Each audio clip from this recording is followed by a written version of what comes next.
Bigfoot Club for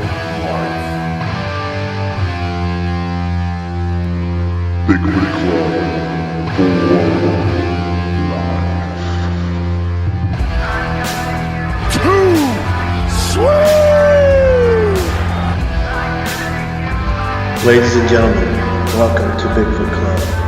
Robert Jesse Dominguez, Ash Tucker, Chris Collins, Stephen Robert Dominguez, Earl the Pearl Kennedy. Believe in us, believe in Bigfoot Club, because we are too sweet.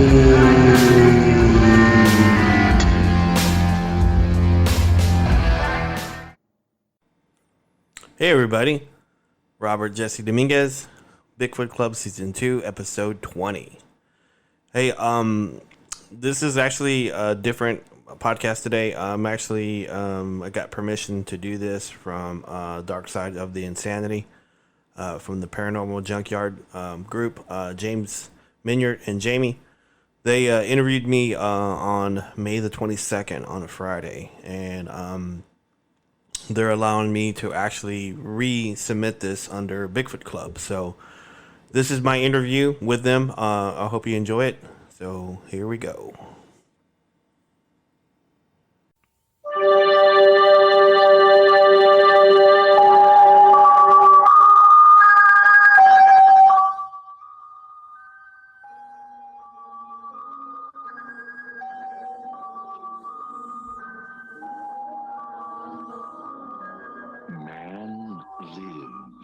In the sunlit world of what he believes to be reality. But there is, unseen by most, an underworld, a place that is just as real, but not as brightly lit. A dark side.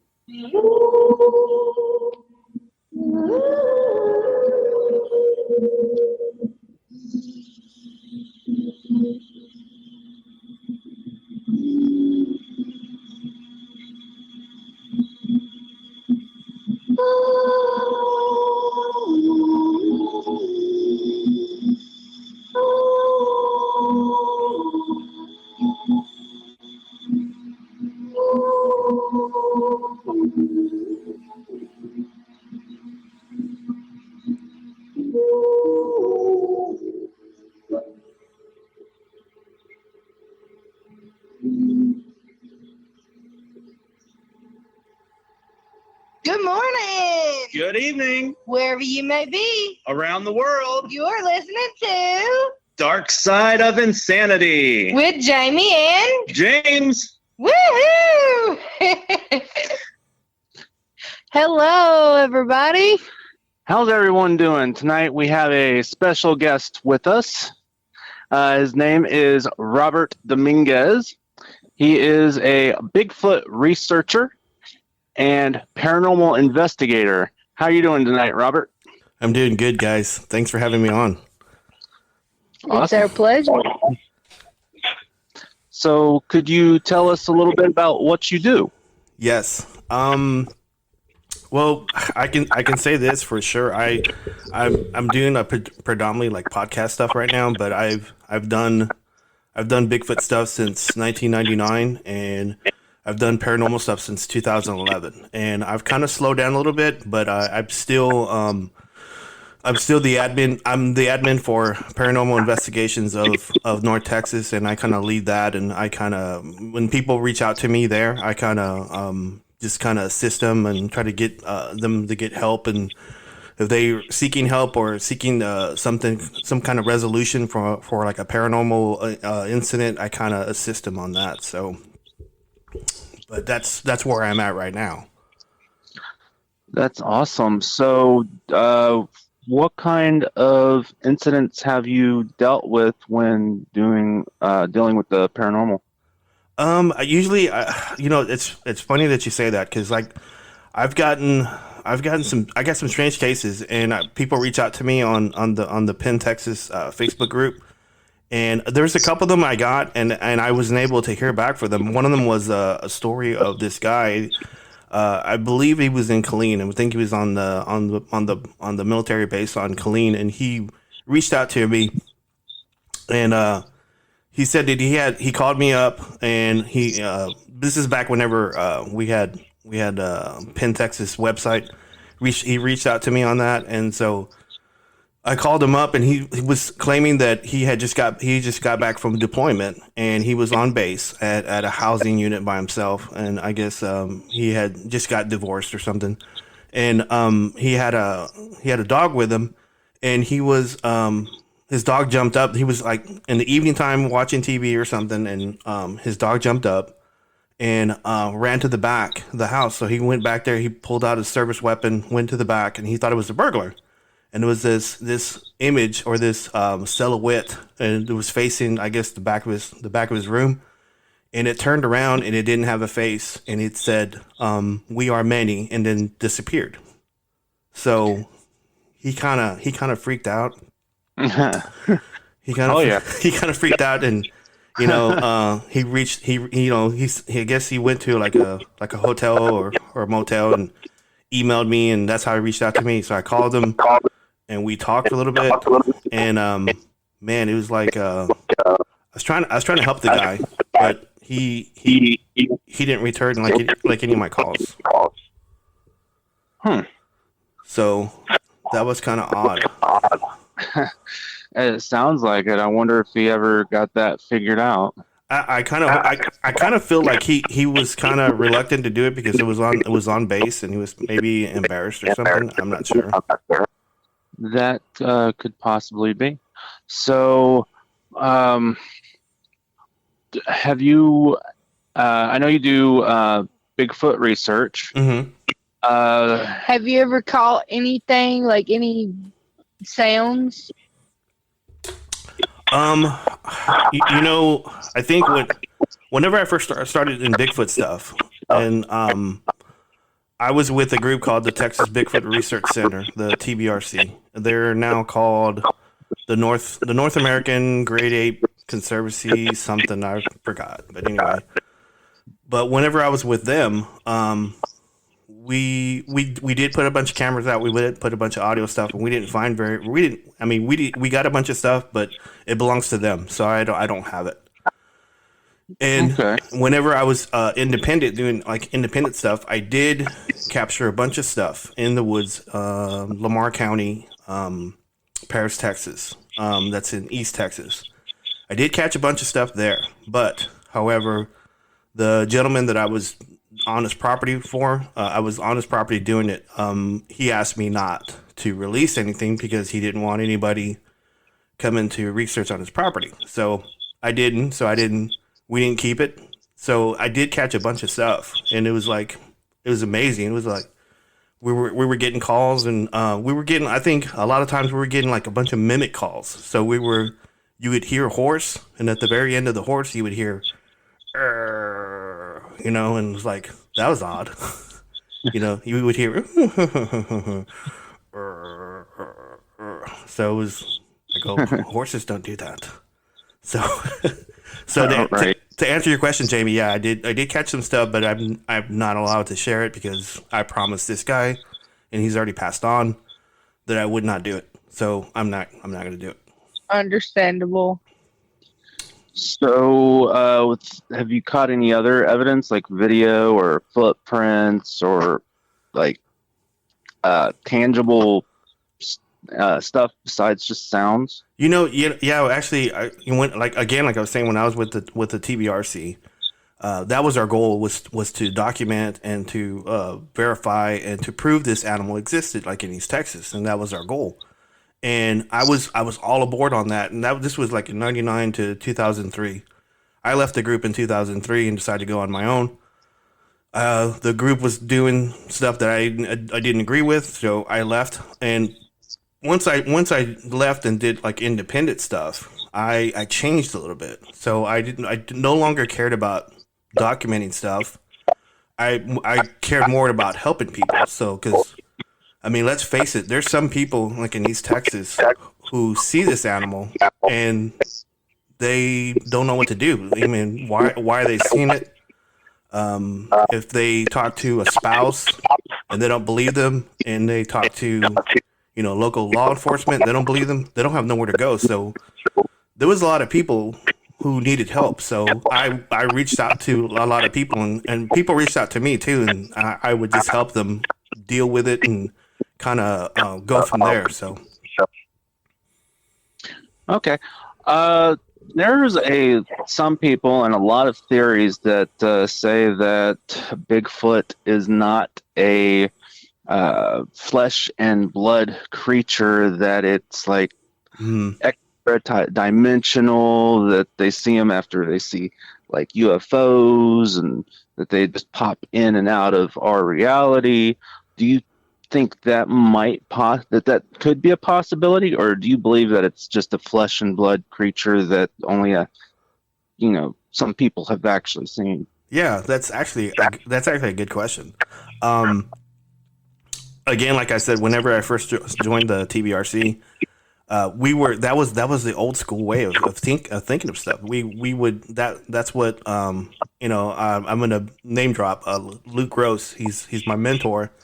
And he was the one that helped start at TBRC, and he'll tell you this if you ever get to talk to him. He'll tell you like the exact same thing I'm about to say. When we first got into Bigfoot, like in '99, he was into Bigfoot before I was, and by the time we formed the group, the TBRC, that was our motto, was that Bigfoot was flesh and blood, and that was it. And so anybody that came to us with a story about portals or dimensions or shape shifting, we just cut them off. We said, no, don't want to hear it. But as I left the group in '03, and then I started doing my own independent research and talking to people, because like whenever you're with a group, you're kind of only allowed to talk to certain groups of people or witness people, and that's it. Right. So when you're like a independent, you can go wherever you want, talk to whoever you want. So I talked to a lot of Native American people in Oklahoma and Texas, and they actually believe that that this creature is part of the earth and part of the earth spirit and the earth tree and all that stuff. So I'm more open to it now. Okay. Before I wasn't, but now I am, because I mean I've talked to so many people and gotten so many stories on portals and shape shifting, and I can't prove it. It's like conjecture. I can't prove it, but I can just take the story and just go with it. Right. So getting to like the Native American backstories, I'm assuming, since you do research on them, probably quite a bit about some of the Native American stories, like how long back did the stories come from, and things like that. So how long ago do you think the people actually started having eyewitness accounts of Bigfoot? Are you talking about North America in general, or you like Texas in general? Everywhere. There's I did a show on my podcast, Bigfoot Club podcast, about Vikings coming across. I'm gonna totally spaz on this. I'm not gonna remember what year it was, but it was 100 years before Christopher Columbus. And Vikings from Greenland came over to North America, and they ran into, they say, what they call like a Bigfoot. And they actually did talk to Native Americans. So Native Americans were telling them that that this entity or this being was around. So I mean, it dates back like before Columbus. Okay. So, let's see. There's stories from all around the world. You have like the Himalayan Yeti. I think it's the Australian Yowie. Yowie, yeah. Yeah. Do you think they're all the same creature, or do you think that maybe they're just related in some way? That's actually a really good question. I think they're related aware because like most of the stuff I've done in East Texas, Oklahoma, Arkansas, Louisiana, the Bigfoots here are they range from different sizes, but they go from I don't know 300 to 500 pounds and 7 feet tall. And I hear there's some stories in like Pacific Northwest that they're 8 to 9 feet tall, 900 pounds, and then I hear the Yeti's even bigger. So I mean. And I'll be honest with you, I haven't read that much about Yowie, but it's a different continent, so I'm just going to assume it's a different breed, and and that's actually a really good question though. Definitely. I personally, I think it was 2 months ago, had my own experience. I was actually Really? Yeah. We live in like northeast Alabama, so I was like outside of our camper, and we've got like the edge of like I wouldn't say forest, but I mean It's nothing but woods, basically. Yeah. And I could have sworn because it was nighttime, I didn't see like any creature or nothing, but I don't think it was a deer that did it. All the way from one side of the woods to like the other side, which probably is 100 yards, I heard something running through them, and the big trees, I mean, like 6-7 inches or more, and I could see the tops of them just swaying back and forth as something was running through there. Swaying back and forth? Yeah. Wow, that's actually a telltale sign because most of the stories that I've talked to, and if your listeners listen to our podcast, the Bigfoot Club podcast, there's a couple stories of a gentleman seeing a Bigfoot in Longview, Texas, and before he told me the story, when this thing popped out, I asked him, I said, "Was it swaying back and forth?" And he goes, "Yes, it was." I go, "Did it show you its teeth?" He goes, "Yes." He goes, "Man, were you there?" And that's just a telltale sign because I'm assuming they do that because the displacement of their weight whenever they're walking. Yeah, it's like even I'm like in disbelief whenever I saw it. I'm like, no, it's just a deer or something like that. I'm like, no, a deer can't really move trees like that. Yeah, what was this at again? Northeast Alabama. Okay. Not Bankhead National Forest, right? No. No, not that I know. No, this is near Fort Payne. Okay. Okay, I was just looking on the map, just trying to get an idea. So anyway, I get. Let's see, you got me into research mode already. so, oh man, I did listen to your BFRO. I can't think of the guy's name. Boyle. Ron Bowles. Yeah, I did listen to that episode. It was pretty intriguing. So, I actually wanted to touch upon that because I never, and I hate doing this, and I shouldn't say the word hate. That's the strong word. I don't like pushing the BFRO. That's just me. But but they actually have one of the best database websites. So if you're interested in Bigfoot and you want to know what's going on in your county, that's actually like the best one to look at. Oh, definitely. Do you know if there are any other database websites out there besides BFRO? Bobby Short had a good one, and she's already passed on. She does Bigfoot encounters, and I don't think it's updated anymore. Like before, whenever I first got into Bigfoot, before I came on to the BFRO, I went to her website, and she was a great lady, and nobody talks about her, Bobby Short, and she passed away I think in 2013-14, and she had one of the best websites I've ever seen, and this was like whenever you had dial-up. This was a while back. Oh, wow. So she had a really good website. But again, I said, I don't think they're updated. I don't think her grandson took it over, and I don't think he's updating it like anymore. But the the group that I was with, NOAC or TVRC, and they changed over to North American Great Ape or Wood Ape Conservancy or something. They have a decent one, and I think they kind of mirror the BFR one, so they kind of share like information. Right. But there's other groups that have databases, but I'm not gonna push them because I don't think they're good. I don't think they're positive groups, so I'm not gonna push them. Definitely. So sorry. No, that's all good.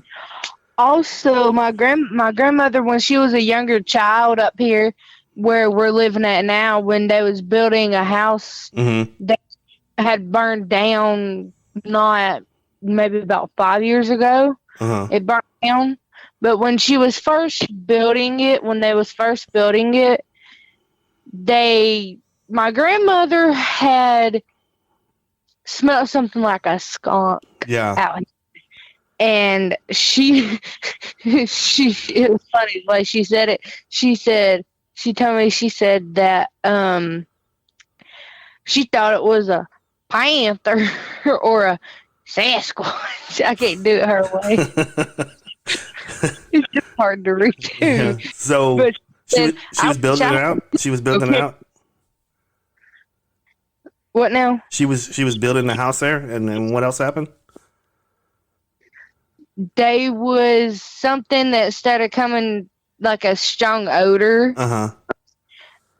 And she turned around and it looked like it was about 8 feet tall.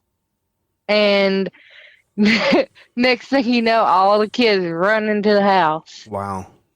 Yeah. What do you know what year this was? I don't know that one. The 80s, maybe? It was probably later than that because my mom was born 1981 or 1982. Yeah. That's actually pretty common. That's actually pretty common whenever you're building out onto a land.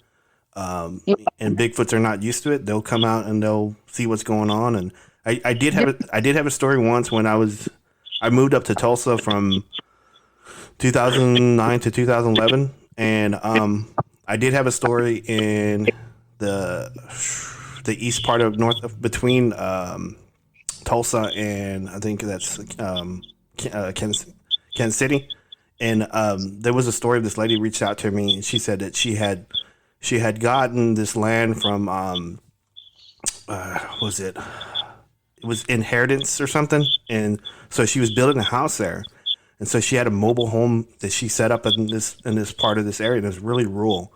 And she said in the middle of the night a Bigfoot would come and slap on the mobile home, in the middle of the night. And at first she didn't know it was a Bigfoot. She didn't know what was going on, and she would go outside and look, and I think her husband was like a warehouse guy. He worked at night, so he wasn't there. And so she was getting her mobile home was getting slapped in the middle of the night, and she didn't know what to do. So she reached out to me in Tulsa, and she says, "Hey, I don't know what to do, and I'm thinking it's like a Bigfoot." So I asked her for the address, and I looked it up. It was really rural in the area, so I asked her. I go, "Is there a Walmart by you?" And she goes, "Yeah." I said, "Go there and buy game trackers. Buy some game trackers. Buy some poles. Put them around your house, and just face them toward the woods all around your house, and you won't see it again."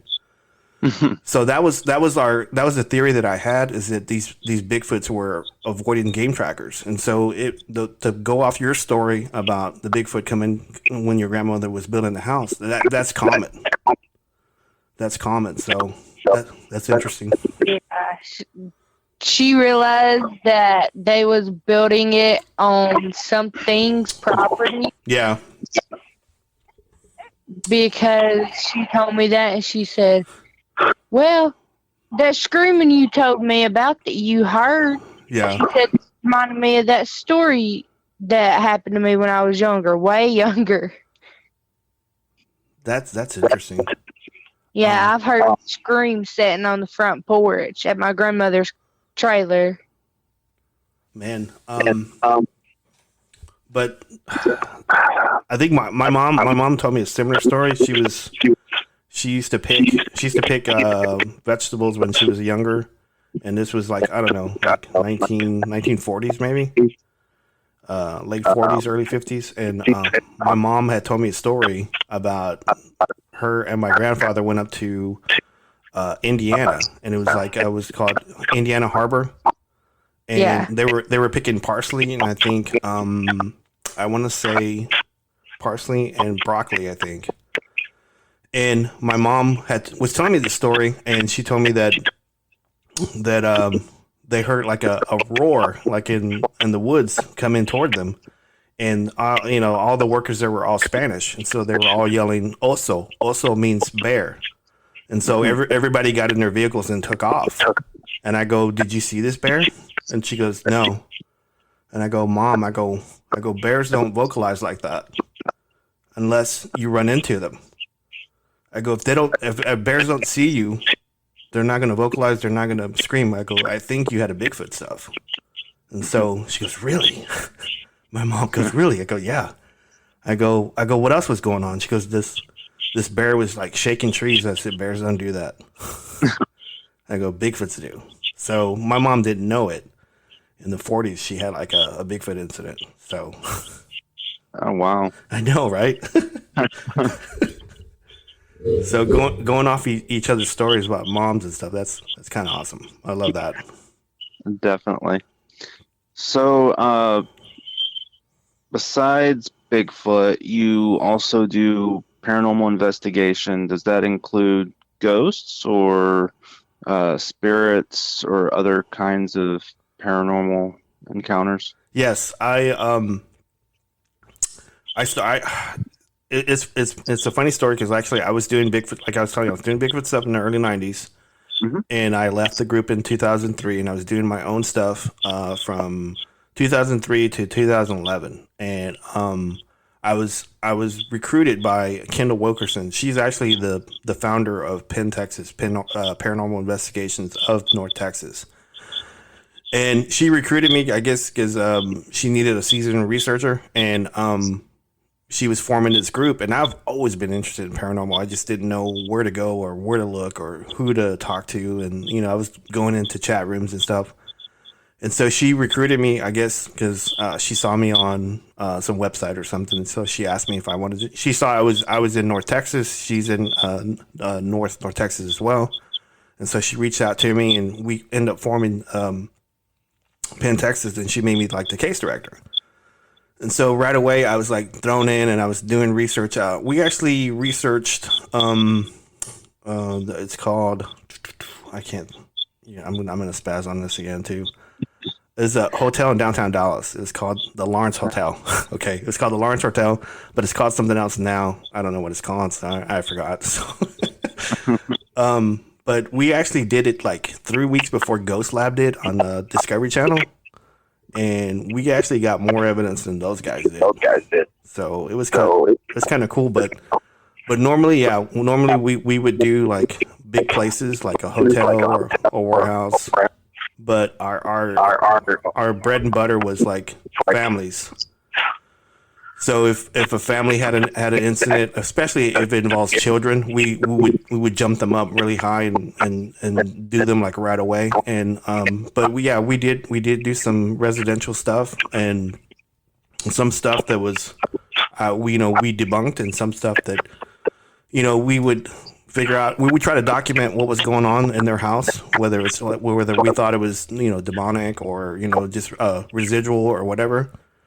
And if they wanted help, we had a group of people that would stand by. Like we had like a priest, we had like a reverend, and we had like a rabbi and somebody in Reiki and stuff. So we had a little bit. We had like a lot of help. So whenever someone wanted to get cleansed or something like that, so that's the route that we end up taking. Okay. So how often would you come across something demonic, or would it be just spirits that might have been like trapped here or just haven't moved on, or maybe it was like a residual haunting? Yeah.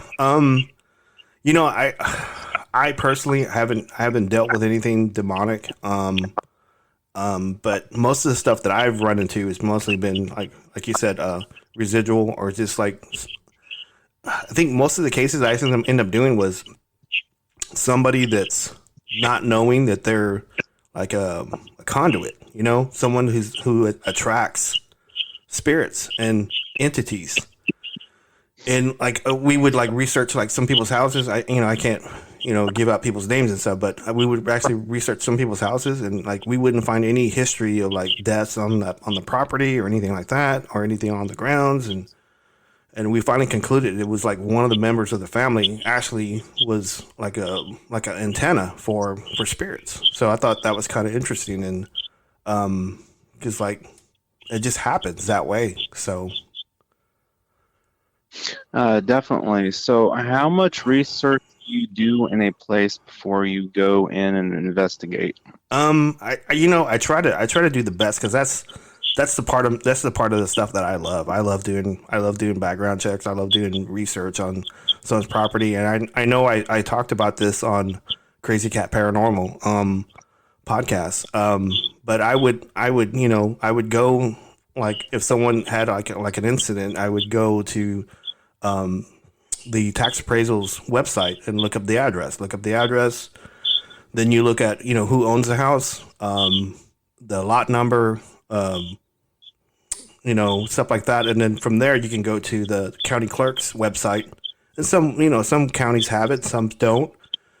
Right. And you may have to go to the county clerk office yourself and go through, stacks and stacks of books and stuff. But once you have the name of the person who's currently owned the house, then you can go to the county clerk's house and then look up that name, and then you can find like deeds, tax liens, bill of sales, and some counties go back 100 years, some don't, and then you could use that. You can like write down like who owned the house previously from the other owner.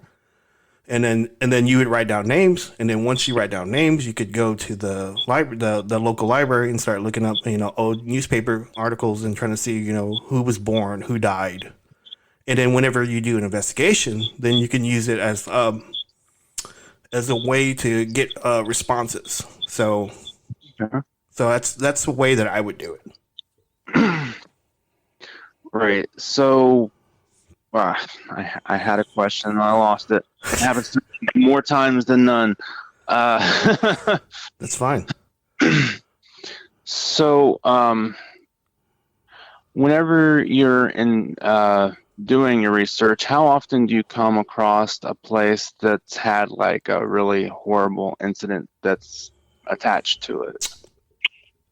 I haven't done any properties like that, but the Lawrence Hotel in downtown Dallas I think it was built in like 1925, and they did have a lot of deaths there, and if you know downtown Dallas, there is WFAA is the Channel 8 news station that's right there beside it. Mm-hmm. And then they have like a video tower that's right behind it. So that side of the building gets like enormous amount of EMF. And so if you're in that building, you might think you have a paranormal incident because you're getting bombarded by EMF. So that's crazy, but. So for the listeners that don't know, what kind of things can happen to you whenever you're getting bombarded by EMF? You could hallucinate. You can get, some people get nauseated and vomit, and you could get like anxiety, a constant anxiety, and you not be able to sleep for like hours. So that's not good at all. Definitely. So we do deal with conspiracies. Do you think the new 5G technology might have the same things go with it as regular EMF? That's a good question. I don't know. We have to wait and see what we get on that, because that's something that I've never even considered.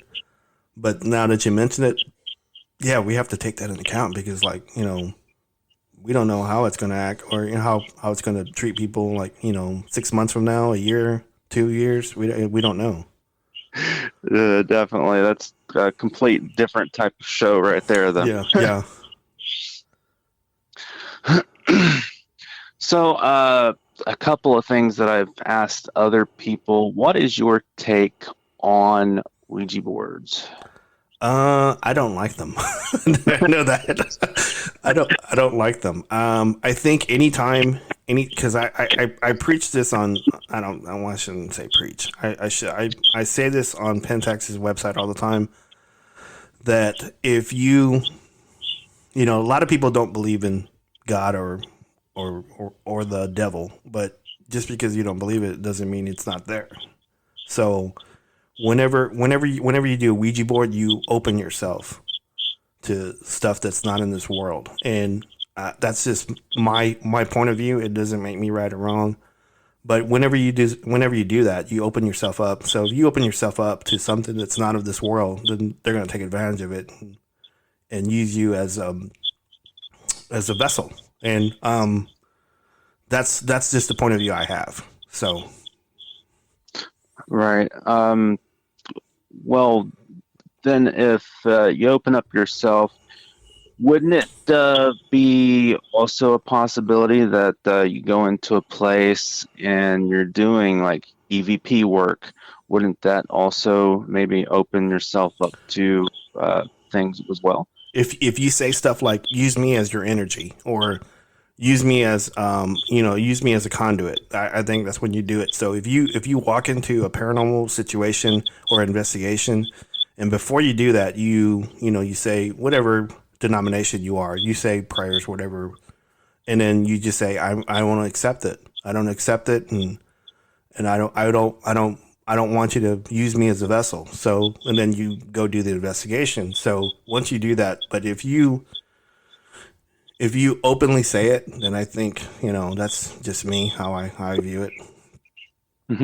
Definitely. That leads me into another question. What do you do to protect yourself before an investigation? I was brought up in Christian. I was first brought up as a Catholic, and then I converted over to Christianity, and so I always say prayers before I do something like that. And then Tanya Moret is my moderator for Penn, Texas, and she kind of got us into saging, and my roommate has sage, so we kind of use that before we go into investigation.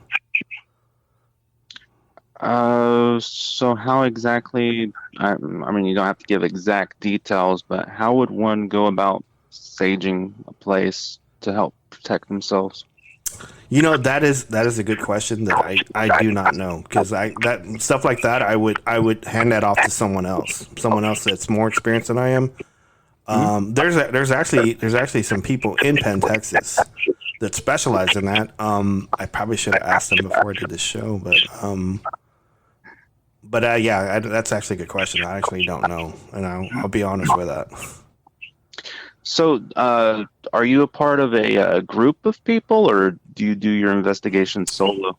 Well, whenever I was saying earlier, Kendall recruited me to do Penn, Texas. We started in 2011, and about maybe around 2014, 15, the group disbanded, and there was a couple members on it that were really, really old, and they couldn't really get around that much anymore.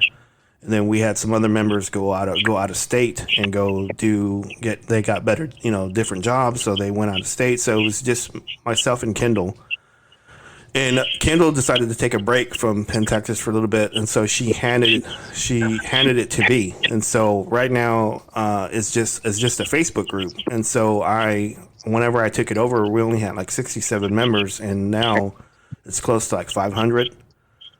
And so I use that platform as information and education. So anybody that joins the group, I vent them out, and I kind of go with that as well. So right now, I'm not doing any investigations right now, but I do get a lot of cases on it. So there's a good number of different groups within that group. So I'll actually hand off cases to people constantly. So I've been asked to go on some, but right now my schedule My schedule right now is really, really busy. So I'm still working. I work for a medical company, and so I'm still working 40 hours a week, and then I do my own podcast, Bigfoot Club, and then I've told you off the show that I'm actually writing a comic book as well. So I'm actually just really, really busy. I haven't done any paranormal investigations, but I've been asked to go on several, and I had to turn them down. But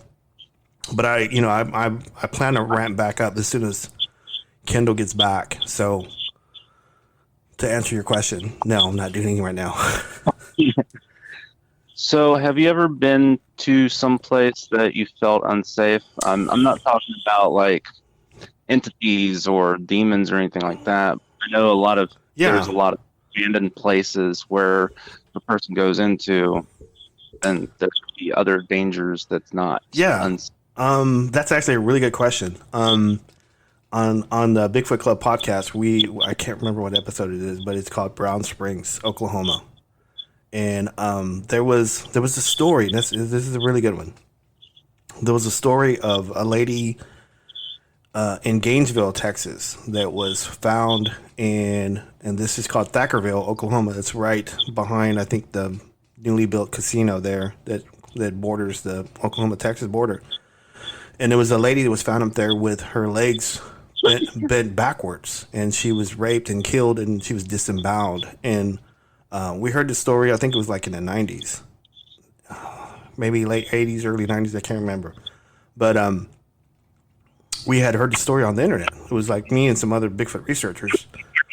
And one of the I think the law enforcement had leaked out that it was primate DNA, and it got back to us.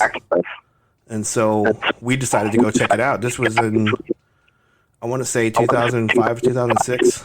And we went up, we drove up, and this one area that's in Thackerville is called Brown Springs. And so it has a little bit of history in it, that in the 1800s, there was I think a pioneer group going through, and they kidnapped a Native American girl, and they raped her, and then she got away and made it back to her tribe, and this Native American group went after these settlers, and they beat them up pretty good, and they tied them down, and they left them for this entity that lived in that area called a dogman. And so, and then that tribe had cursed that land.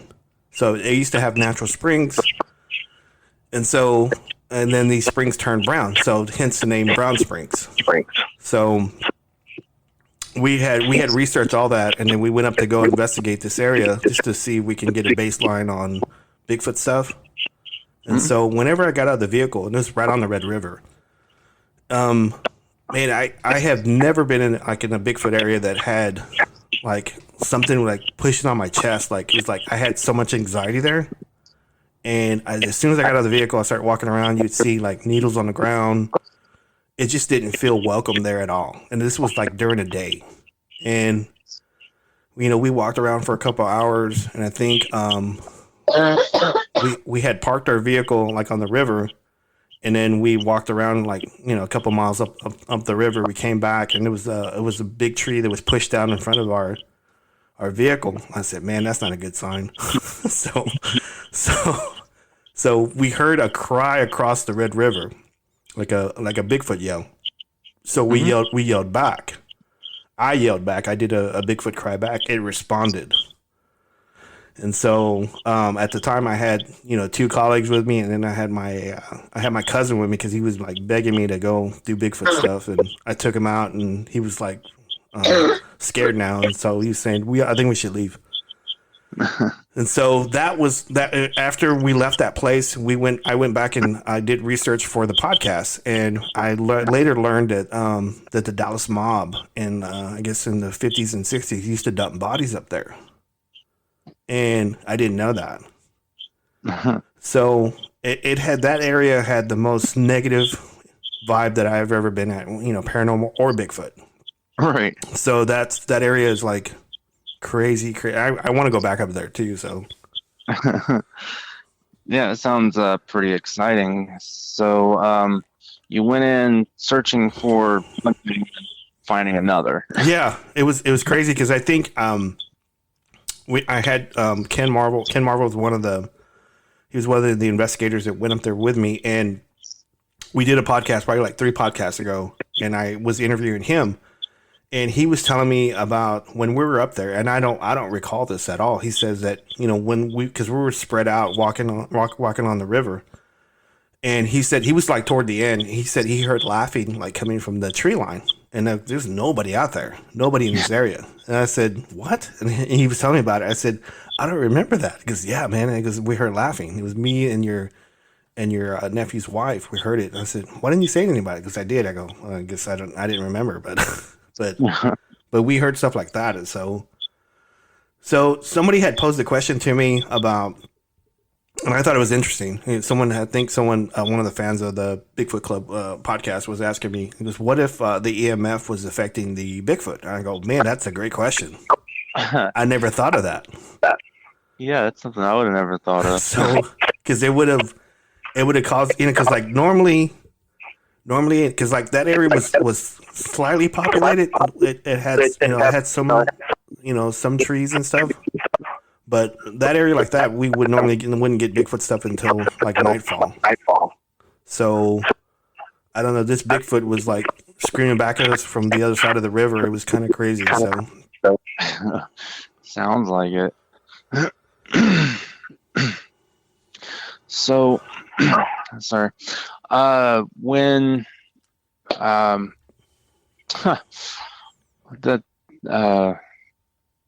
my mind just went blank. I do that a lot too. So yeah, that's the one bad thing about doing live shows is trying to come up with things to say whenever try to fill in the blank. So when did you get started? What brought you into wanting to research Bigfoot and the paranormal? Was it whenever you was a kid or later on in life? Yeah, that's actually a really good question. I was born in 1970, so my dad took me to a drive-in in 76 or 77. I can't remember. Maybe 76, 77, and we were looking at the Legend of Boggy Creek, and I was terrified, but I was like interested completely, and so. But ever since then, man, I was like a huge fan, and I was like, I always dreamed of meeting Smokey Crabtree. So I'd always dreamed about meeting him. So I don't know.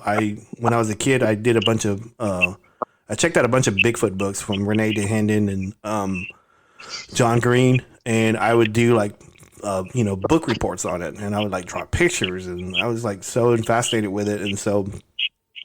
I do recall. I think I did ask the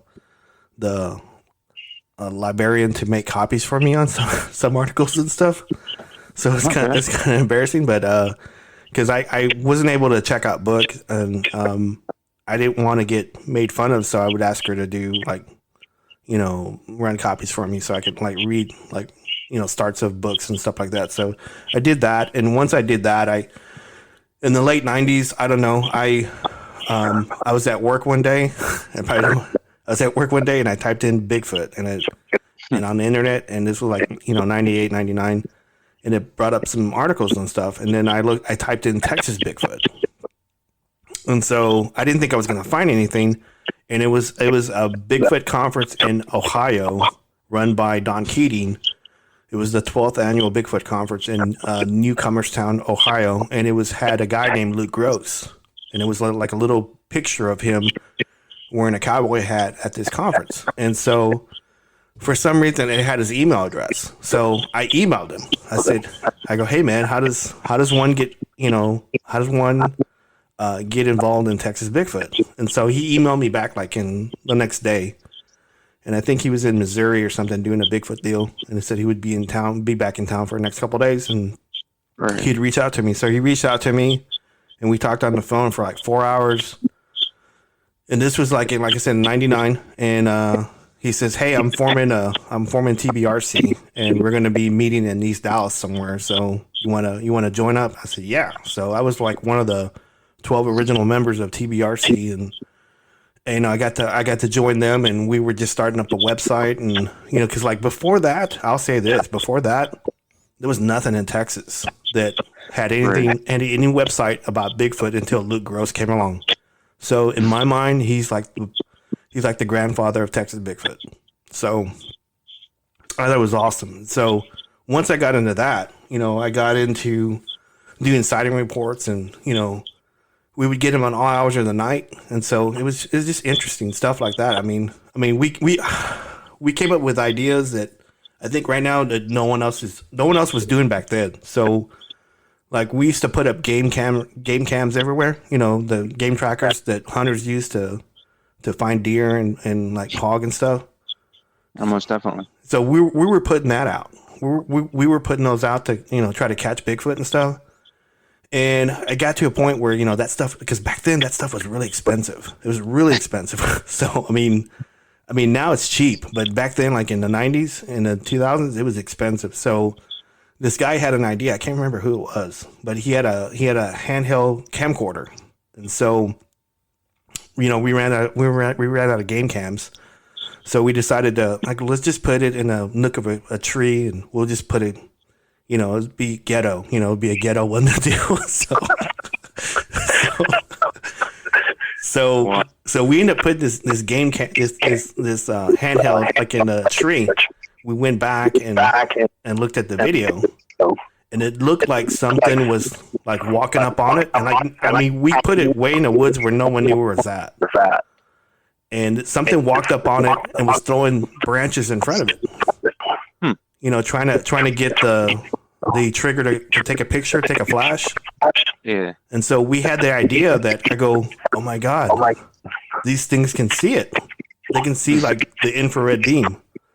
Right. And so I had the idea, if people would see this thing and they didn't want to see it, or it was coming behind their house and they didn't want to see it, I said, go to Walmart, buy some game cams, point them toward the woods, and you won't see this thing again. Yeah. So that makes complete sense. So I mean, I don't think I've ever heard anybody talk about that, like on podcasts or Bigfoot shows. I don't think anybody's ever talked about that. So I think I might have heard it on like the 90s Art Bell or something like that before. Right on. It's they hardly ever talk about it. But I don't think I've ever asked anybody this, but what is your take on, I'm sure you've heard of it, the Patterson-Gimlin film? To me, that's the holy grail of Bigfoot stuff. So I look at that now, and I get shivers every time I look at it. And there is I'll tell you a quick story on this. Okay.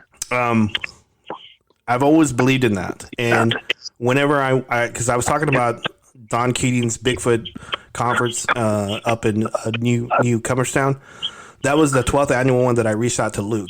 I went the next year to the 13th annual one, and so I went to that one, and I met up with a guy named Larry Lynn, and he was from he's from I think Northern California or Oregon. I can't remember.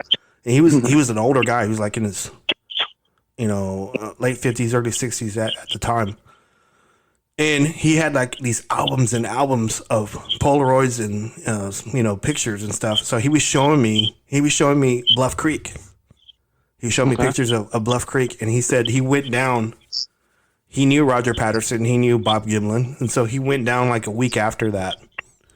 And he was taking pictures of that area where that Bigfoot went through, and he said that area, that creek bed that it went through, was volcanic ash. And volcanic ash is very dense, and you have to be a heavy animal, like a horse, to put footprints on that. Right. And he was like, they had, I think I recall him saying that they took a mathematician out there to measure like the length between each footstep, and they had determined it was like 7-8 feet tall. So I mean, it was a greater distance for anybody to like duplicate like a regular person. Oh wow. And so I wish I kept in contact with him, but it was amazing to meet him, and he showed me all these pictures, and I was a newbie at the time. I was trying to be a sponge, and I thought it was awesome that I got to meet him, and he talked about that story. So anytime someone asks me about the Roger Patterson stuff, I believe it 100%. So Definitely. So I've heard, I don't know how true this is, but I've heard that, which one it was, on their deathbed said that it was all a hoax. I think that's probably Roger Patterson, or not Roger Patterson, but Bob Hieronymus, I think. Okay. So I don't know, I got to go back and look at that, but I don't know for sure. But I know there was a guy, Bob Hieronymus, that was claiming that he was wearing the suit. But I don't know. Larry Lund says otherwise.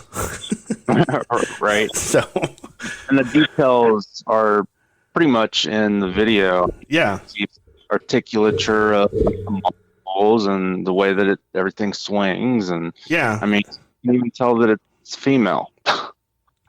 Yeah, I don't really endorse this guy, MK Davis. He does a lot of video stuff, and he looks a lot of footage and stuff. But he's broken that down pretty good, and he shows a lot of that stuff. So, have you it's been a while since I've done any research on Bigfoot. Have you came across any video evidence that from like other people that might be similar to that film, or any good evidence lately? There's the closest one that I can remember, and I'm hoping I'm getting this guy's name right. Hold on, let me look it up real quick. Okay. But prior to me joining the TBRC, Lou Gross, my mentor, had interviewed this guy named Danny Sweeten. And if you look up Danny Sweeten Bigfoot video, I thought that was pretty real. And the story on this one is that he, from what I recall, that he had some property that he was using to go shoot weapons, and he had a camcorder that he was going to record himself shooting these weapons. And so he was walking out to this property. It was in East Texas, and he was walking out to them, and I think he came across a Bigfoot that was sleeping, and the Bigfoot jumped up, pushed him, and he did like a flip, and then knocked out his teeth, and the Bigfoot took off running. And so this guy got up and grabbed his camcorder and got the tail end of this Bigfoot running through the woods. And so if you look that video up, it looks pretty real to me. But it's like old VHS stuff, and so it's kind of choppy. Right. But the bad thing about that guy is that I think he got so much notoriety on that he couldn't duplicate a second one, so he faked a second one, and then his credibility went out the window. Wow, I'll definitely have to look up the first one. Yeah, I think of it. So yeah, that was actually a pretty good one. So awesome. So we've got a few minutes left of the show. Is there any social media or email or anything that anybody can get a hold of you at? Yes. Contact? I want. Why did I say that? Anybody can reach out to me if they have like any other stories, like Bigfoot stories, or anything other than Bigfoot stories, like flying hominoids or chupacabras or whatever. They can reach me at robertjdominguez@yahoo.com. I'm also on Facebook. Bigfoot Club podcast is also on Facebook, so it's Bigfoot Club 1, and we're on Twitter as Bigfoot Club 1 too. 1 as well.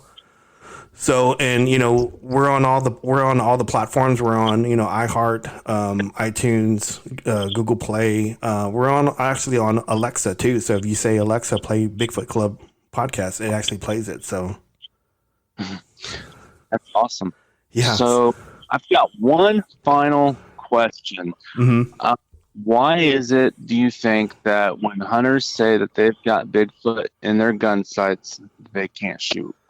Yeah, you know, we didn't talk about this, but there was a guy that actually I did that. I did that too. He actually was a good friend of mine. His brother was a hunter, and he was a big dude. He was like 6'7", and I think he had a 30-06, and he was in a tree stand, and this Bigfoot came up and started looking at him, and I asked him. I said, "Why didn't you shoot it?" He said, "It looked like a homeless guy with a lot of hair." That's what he said, because I look like a homeless guy. And so this guy was so scared that when I went to his house, I drove like 4 hours to his house, and whenever I got there, he didn't open the door. He like cracked the door open with the chain on and slid a map out to me and said, "You can go out there yourself. I'm not going out there." So he was pretty scared, and I asked him that question. I go, "How come you didn't shoot it? I mean, you had a gun. Why didn't you do it?" And he says, "It looked like a guy. I didn't want to do it." Wow. I know. I personally, I don't think I could bring myself to shoot it if it looked. Yeah, I couldn't either, because I used to carry a weapon out when I first got into Bigfoot, and I don't do it now. If I go out now, I don't even carry a knife. So I think they know when you're there to make, when you want to harm them, and whenever you you want to go out there and just experience it. So I think they actually know it. So right, I don't do it, and I don't advocate it, but in order for this thing to be documented and recognized by science, you're gonna have to have a body, and I don't agree with it, but it's just gonna have to be that way. Definitely. So we're gonna keep you on past this. We're gonna go ahead and end the show now. So, want to thank everybody. Thank you. And it was awesome to have you on the show. Thank you for coming on our show. I appreciate it.